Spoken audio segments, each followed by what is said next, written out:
প্রধানমন্ত্রী বাংলাদেশের মাটি ও মানুষের নেত্রী মরহুমা দেশনেত্রী বেগম খালেদা জিয়া। তো বাংলাদেশ জাতীয়তাবাদী দল বিএনপি তিনবার রাষ্ট্রীয় ক্ষমতা আসিল, প্রধানমন্ত্রী আসিল যে বেগম খালেদা জিয়া। তইলে বেগম খালেদা জিয়ারে ওনারা অতীতের 3 নির্বাচনের মধ্যে সর্বোচ্চ ভোট দিয়ে নির্বাচিত করছিলেন। বেগম খালেদা জিয়া মহিষী নারী জিবা যতবার বাংলাদেশত যতবার আসনের মধ্যে ভোট দিয়ে ততবার আসনের মধ্যে সর্বোচ্চ ভোট পাই এরা জয়লাভ করবে। জিবা রাজনৈতিক জীবনের মধ্যে কোনদিন পরাজিত নাই, ঠিক না বেটি খন তালিম একজন দোয়া মাহফিল শুনুন। আজিয়া 17 বছর বিগত সময় আর ওনারা অনেকেই 3 নির্বাচনের মধ্যে ভোট দিন না পারে, ফাইলে না পারে। ষড়যন্ত্রকারী মহল বিগত সময়ে স্বৈরাচারী সরকার আর ভোটের অধিকার হারি লইয়ে, গণতন্ত্রের হারি লইয়ে, স্বাধীনতার সার্বভৌমত্বের হারি লইয়ে এরকম বিচার বিভাগ নো আসিল, এরকম বাক স্বাধীনতা নো আসিল, মানুষের মৌলিক অধিকার নো আসিল, সংবাদপত্রের স্বাধীনতা নো আসিল।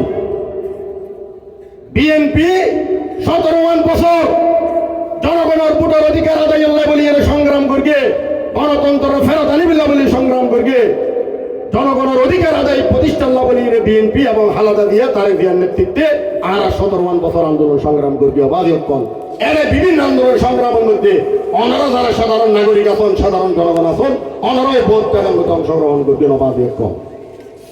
ও বিএনপির বিগত 17 বছরের যে জেল জুলুম মামলা হামলা অত্যাচার নির্যাতনের ধারাবাহিকতায় 5 আগস্ট ছাত্র জনতার গণ অভ্যুত্থান, জুলাই এবং 5 আগস্টের গণ অভ্যুত্থানের মধ্যে বিএনপির 17 বছরের আন্দোলনের ধারাবাহিকতার মধ্যে বাংলাদেশের মধ্যে একখান স্বাধীনতা সার্বভৌম নতুন করে আবার ফিরে এসছে, ঠিক না বেটি? ইয়ানোর মধ্যে প্রায় 830 জন জুলাই আগস্টের মধ্যে গণ অভ্যুত্থানের মধ্যে নিহত হইয়ে স্বৈরাচারের গুলির মধ্যে এবং স্বৈরাচারের ফেটোয়া বাহিনীর গুলির মধ্যে এর মধ্যে 422 জন বিএনপি এবং জাতীয়তাবাদী শক্তির নেতাকর্মী। তাইলে এই জুলাই আগস্ট গণ অভ্যুত্থানের মধ্যে সবচেয়ে বেশি অবদান হল বিএনপি। আজিয়া দেশনেত্রী বেগম খালেদা জিয়া বলি খালেদা জিয়া কি আচরণ নাম করি জানাই ব্যাপক আকারে বিবরণ করলাম সময় হম। খালেদা জিয়ারে অন্যায়ভাবে একটা হাস্যকর একটা অভিযোগের মধ্যে ভুয়া মামলা, মিথ্যা ডাহা মিথ্যা জ্ঞান আল্লাহর হাতে জবাব দিতে করা করবেন না, কারণ ভুয়া মামলার মধ্যে আটকে রাইয়ে ওরে চিকিৎসা করিবার সুযোগ ন দেয়। বারবার সাংবাদিক সম্মেলন করি, আন্দোলন করি, সামান্য কান চিকিৎসা লাভের বিদেশে ইয়ারও ব্যবস্থা না করে। তো সুতরাং খালেদা জিয়া গত মাসের ডিসেম্বরের মধ্যে 30 ডিসেম্বর আর রতন আল্লাহ রকমে বিদায় লিয়ে আর বিদায় লানোর পরে এই খালেদা জিয়ার যে জানাজান অনুষ্ঠিত হইয়ে এর অনেকে সব মঞ্চ উপস্থিত, অনেকে জানাজার মধ্যে শরীর সুযোগ হইয়ে অবাধ অকল কোটি 1.5 কোটি মানুষ বাংলাদেশ এই জানাজার মধ্যে অংশগ্রহণ করিয়ে জিয়ান বিভিন্ন জরিপের মধ্যে হবে শুধু বাংলাদেশ নয় সমগ্র বিশ্বের ইতিহাসের মধ্যে একখান জানাজা হইলে বিরল একখান ঘটনা। তো ইয়ে নই দেখি খালেদা জিয়া বালাহান করকে দেয়, উন্নয়ন করকে দেয়, মানুষের নিরাপদ রেখে দেয়, মানুষের বাসস্থান দিয়ে দেয়, শিক্ষা দিয়ে দেয়, স্বাস্থ্য দিয়ে দেয় এবং মানুষের নিরাপদ মধ্যে বাংলাদেশের স্বাধীনতা দিয়ে দেয়, গণতন্ত্র দিয়ে দেয়। আজ খালেদা জিয়া জানাজার মধ্যে বাংলাদেশের প্রত্যেকটা ফারাতুন মহল্লাতুন মানুষ অংশগ্রহণ করছে বাজেক্ষণ। তো ওনারা বেগম খালেদা জিয়া দোয়া করিবেন, আল্লাহ তাআলা যেন খালেদা জিয়ার জান্নাতবাসী করে দোয়া করিবেন, খালেদা জিয়া বেশি বেশি করিয়ে।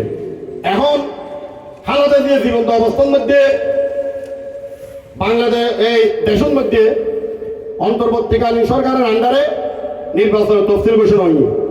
তফসিল ঘোষণা হওয়ার পরে খালেদা জিয়া বাসিত অবস্থার মধ্যে বিএনপির পক্ষ 300 আসনের মধ্যে প্রার্থী ঘোষণা করিয়ে আর চট্টগ্রাম 15 সাতকানিয়া লোহাগাড়া আসনের উপর একজন প্রার্থী ঘোষণা করিয়ে।